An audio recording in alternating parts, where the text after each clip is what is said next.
Renieri Avocat est un cabinet qui existe depuis 10 ans maintenant, que j'ai créé après avoir exercé la profession d'avocat depuis maintenant plus de 20 ans, dans un domaine de spécialité premier qui est le risque industriel et qui m'a amené au milieu des années 2010 à m'orienter vers une activité concernant les risques éthiques. Cette approche était une approche au profit des clients que j'avais en risque industriel, et notamment par le biais d'audits que je réalisais, donc une approche en termes assez transverse de l'activité de mes clients.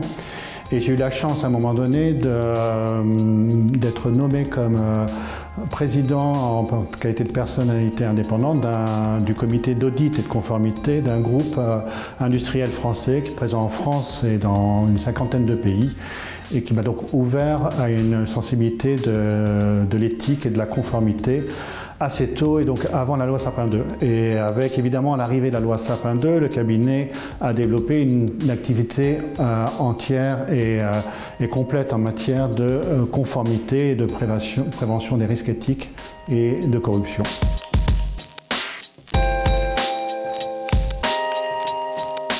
Le métier s'est évidemment effectivement adapté à la problématique des risques éthiques, qui est une problématique initialement de ce qu'on appelle le soft law, c'est-à-dire une problématique qui n'est pas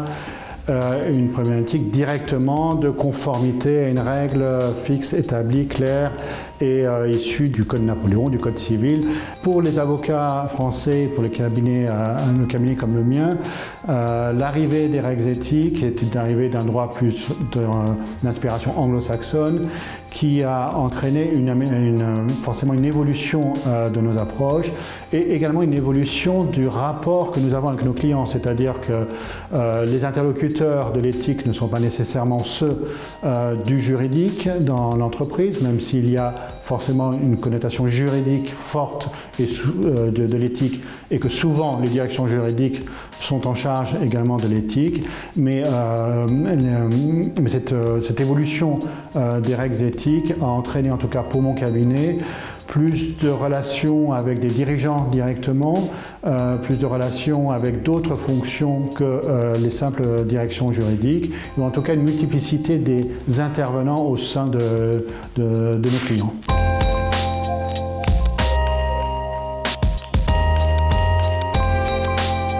Alors, l'avantage concurrentiel que peut procurer l'attitude éthique d'une entreprise est une question fondamentale. C'est évidemment l'argumentaire qu'en tant qu'avocat, nous avions dès avant la loi Sapin II et évidemment encore plus avec la loi Sapin II. Et c'est un argumentaire qui a été largement entendu par nos clients et par les dirigeants des entreprises que nous conseillons. Et il est évident aujourd'hui que pour beaucoup d'entreprises, une première étape est passée d'avoir un système de prévention des risques éthiques, donc d'avoir un code, d'avoir des procédures, d'avoir des évaluations de tiers, d'avoir une cartographie des risques. Mais il y a encore quelques années, ce n'était pas le cas pour toutes les entreprises. Et par ce biais, donc, les entreprises ont parfaitement compris l'intérêt concurrentiel de développer en leur sein donc un périmètre de prévention des risques éthiques. Et aujourd'hui, donc dans une nouvelle phase, mon cabinet voit deux évolutions. La première, c'est que des entreprises qui n'ont pas d'obligation nous sollicitent pour mettre en place des procédures de prévention des risques éthiques et de corruption, pour cette raison d'être concurrentiel et de le rester, ou en tout cas évidemment d'accroître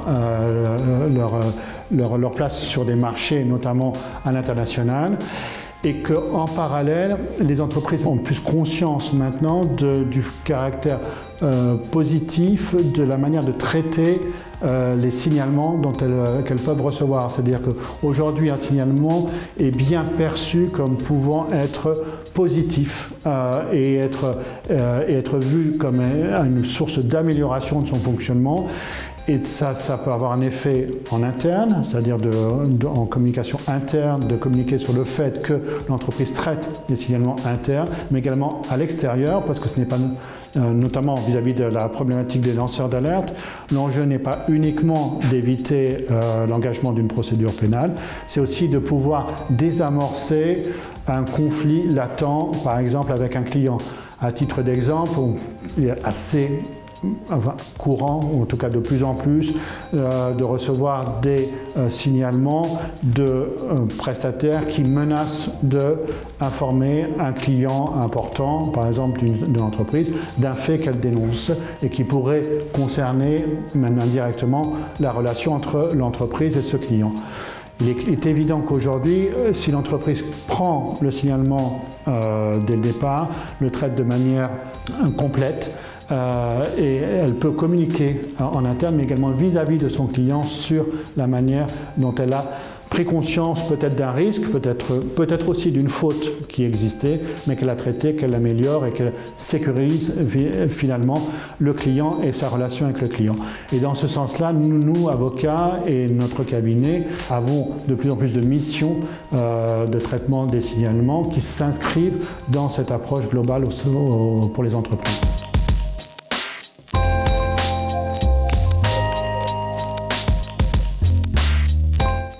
L'enjeu de l'évolution, d'une harmonisation du droit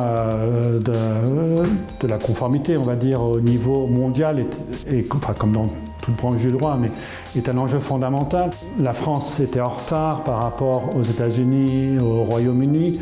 Elle est en train de rattraper ce retard. Pour autant, elle reste en avance par rapport à un nombre de pays en Europe, mais également aussi évidemment dans d'autres parties du monde. D'autres parties du monde évoluent, notamment la Chine par exemple, en mettant en place des procédures voulant être contraignantes. Et en fait, on s'aperçoit qu'aujourd'hui, pour la raison que j'indiquais d'avantages concurrentiels et de prise de marché, les États ont un intérêt à mettre en place des procédures de prévention des risques éthiques et que ces procédures vont exister dans différents États et être de plus en plus nombreuses. Et la question évidemment fondamentale au niveau européen, c'est celle d'une harmonisation des situations françaises, des situations nationales et donc la situation française par rapport aux autres pays européens. Alors en fait, aujourd'hui, ce qu'on voit raisonnablement, c'est qu'il y a une évolution, une forme d'américanisation de la manière d'appréhender la prévention par des plans de prévention, que pour autant la solution américaine de sanctions n'est pas nécessairement la solution qui est la plus retenue au niveau mondial. Elle l'est dans le cas d'une guerre concurrentielle et commerciale que peuvent se livrer les États, ça c'est un aspect, mais sur l'aspect purement juridique et hormis les cas avérés de corruption, sur toute la problématique de prévention, il y a en fait une voie aujourd'hui vers une harmonisation portée par l'Europe, me semble-t-il, sur un modèle français qui est un modèle assez équilibré, c'est-à-dire un modèle qui pose les principes de ce que doit contenir un plan, c'est-à-dire qui est un principe assez protecteur pour l'entreprise et qui offre ensuite à l'entreprise une diversité de moyens pour réaliser et contrôler ce plan. Et à titre d'exemple, peut-être pour revenir à ma pratique dans ce domaine, l'Agence française anticorruption a émis par exemple des recommandations en matière d'opérations d'acquisition de M&A et on se rend compte que les entreprises aujourd'hui vont au-delà des obligations légales de Sapin 2 et qu'elles nous sollicitent de plus en plus sur des audits de conformité de leur structure évidemment existante, mais également de leur cible. Et on a là, en tout cas, le cabinet a établi une offre spécifique d'audit en matière de M&A de conformité, qui est une offre nouvelle sur le marché et dans le cadre des opérations de M&A et qui est un audit qui vient s'ajouter aux audits qui existent depuis toujours, qui est l'audit juridique, financier, etc. Et que cet audit-là est parfois demandé spécifiquement par la direction générale, c'est-à-dire que son prescripteur n'est pas nécessairement toujours le même prescripteur que celui des autres audits dans une entreprise et qu'il n'est pas réalisé nécessairement par les mêmes cabinets d'avocats que ceux qui réalisent les audits juridiques et que nous, en tout cas, nous voyons que nous sommes sollicités pour la partie conformité d'audit dans des opérations de M&A que nous ne traitons pas et qui ne sont pas de notre compétence, qui sont traités par des cabinets spécialisés dans ces domaines-là. Donc vous voyez qu'il y a en fait une évolution pour le marché des cabinets d'avocats dans ce domaine par une prise de conscience que le risque éthique est devenu fondamental, qui peut être une source de progrès pour l'entreprise, mais qui peut être aussi une source de grandes difficultés, de risques financiers extrêmement importants, d'atteinte à l'image de marque,